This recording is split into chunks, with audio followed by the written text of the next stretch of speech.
Yo, what's good? It's your man 100 Grand Ross with The Rock Never Stops. And tonight I wanted to bring to y'all my two favorite players from the top of this draft. If you like this video, smash the like button for me, hit subscribe and the bell for notifications. My two favorite players. Oh, I think I'm going to start with my first and I'm going to go to my second one later on. But they overlap in a lot of areas, essential areas. But the first one that I like at the top of this draft is Johnny Davis. Johnny Davis out of the University of Wisconsin. He's one of those players that I want to say first and foremost is a winner. Is a winner. He's somebody who plays winning basketball, meaning that he's not necessarily just trying to score or just trying to do one thing, but he's looking for ways to affect the game in a positive way so that his team has the advantage each time down the court so that they can win at the end. Meaning that he seems to have the mindset where he's just as content and excited to move off the ball, flare to the corner, backdoor cut along the baseline, penetrate and play make for somebody else, kicking the ball out, getting a rebound, a loose ball, a deflection, a defensive stop, a rebound, right? He's just as excited about doing those things as he is scoring.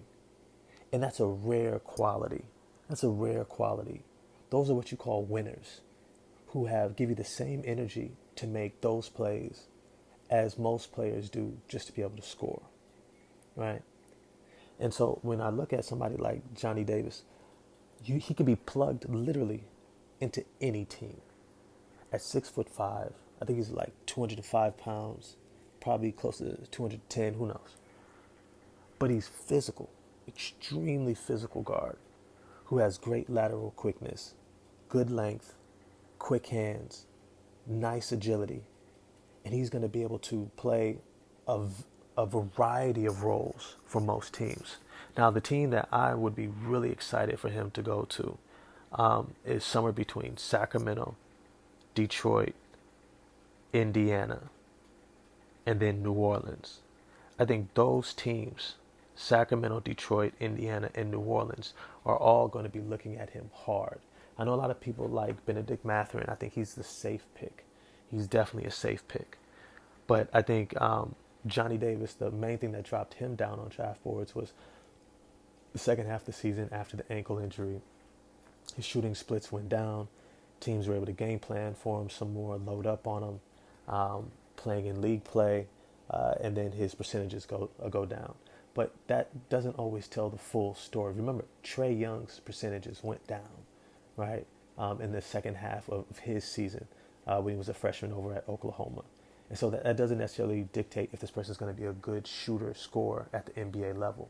You have to look at their fluidity of their shot, how they get into those shots. Is it smooth? Is it consistent, right? Is it the same release point, right? Do they look confident taking that shot? Do they take that shot even if they're missing, right? Some guys will take a shot when they're hot, and then they won't take the shot when they're not, even if they're open, right?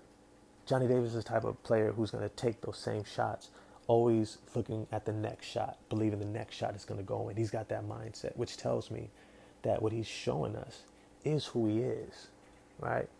He's just going to be able to refine it. And now that he's been able to get healthy and in these workouts, he's going to be able to show like, yo, this shot is real. I have a real jump shot.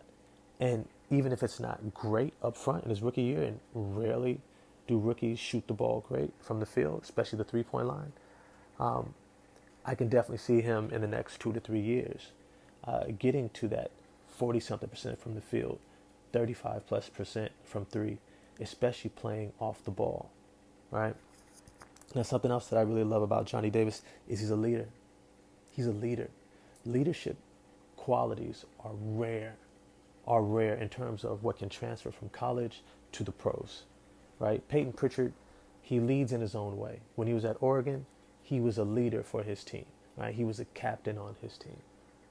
But when he got to Boston, your talent has to also elevate with you when it comes to leadership and taking on that major role of leadership. Johnny Davis has the talent to back up his leadership. He can hold guys accountable as he holds himself accountable because his play is also going to measure up as well, right? And so these things are extremely important, extremely important, right? Another thing that I love about Johnny Davis is his ability to make plays for others, to make other people better, right? This is essential. If he goes to some place like, let's say, Sacramento, he's not going to be that guy. They got Sabonis, they got Fox, right? They got Harrison Barnes. They need somebody to play a role.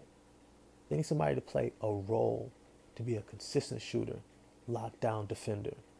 Remember, Sacramento is trying to shape the culture there. They're trying to shape that culture. And I think that that's where Sacramento might look really hard at a Johnny Davis, because he's a culture shaper. He's somebody who goes in there and he's going to instill a culture of working hard, right? Of being focused, diving on loose balls, right? Scrapping for the rebounds, boxing out, setting good screens, right? All the little things that go unnoticed, he's going to do in spades, right?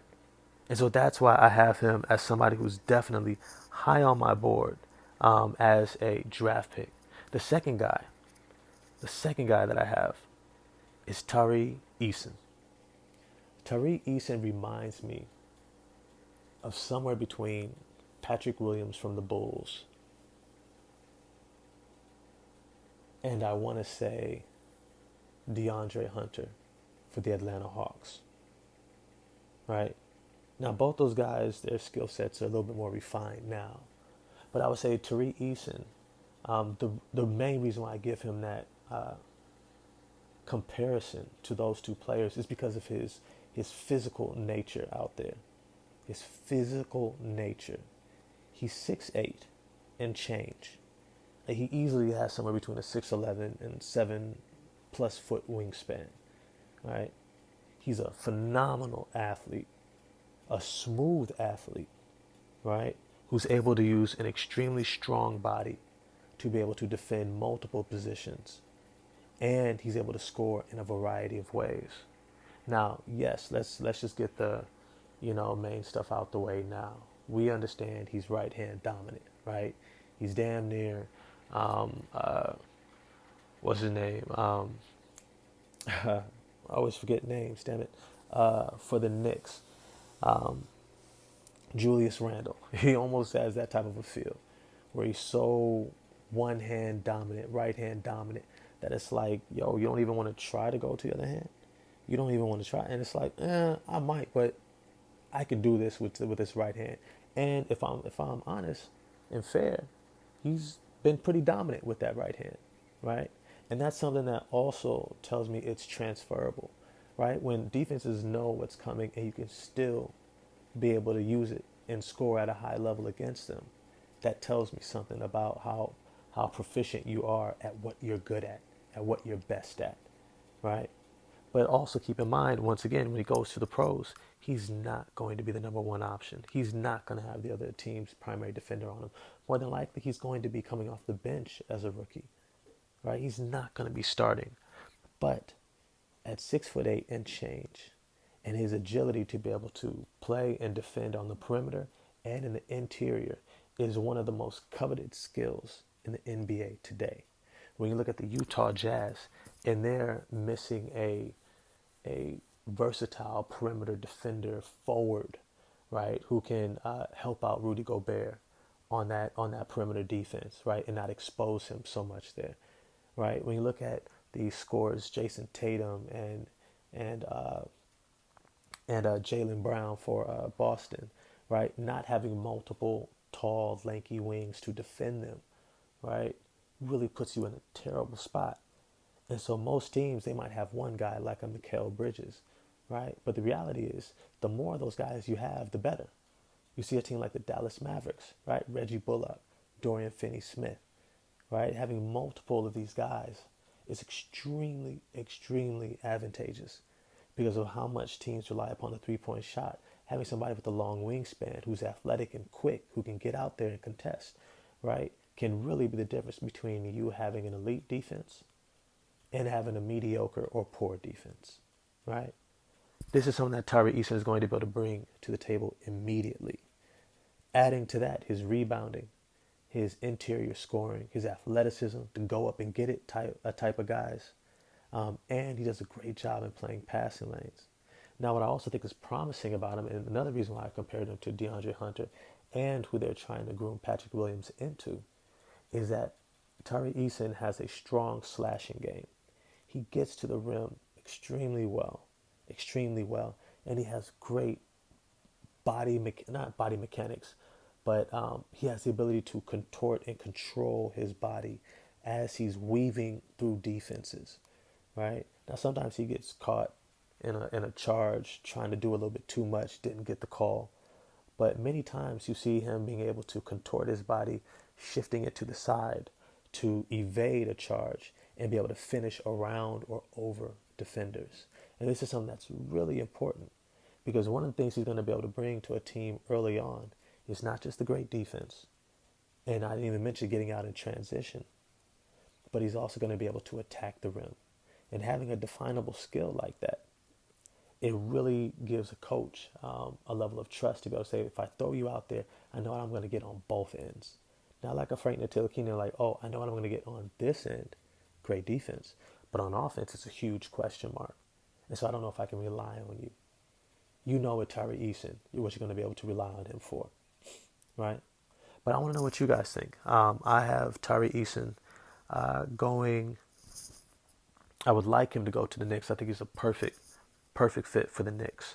They need a versatile forward wing defender who's physical, hard nosed, who can go up and get it. I don't think that's going to be Cam Reddish. I think he's in his head too much. He thinks he's Tracy McGrady already and has not shown the consistency to be able to stay healthy or produce. All that's to say is Tari Eason will be a great replacement for him to be able to defend next to R.J. Barrett and between Julius Randle.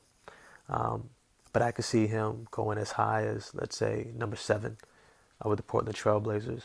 I think New Orleans Pelicans, I don't think they could ever go wrong at this point with getting more athletic wings, right, who have a versatile skill set. They just love them.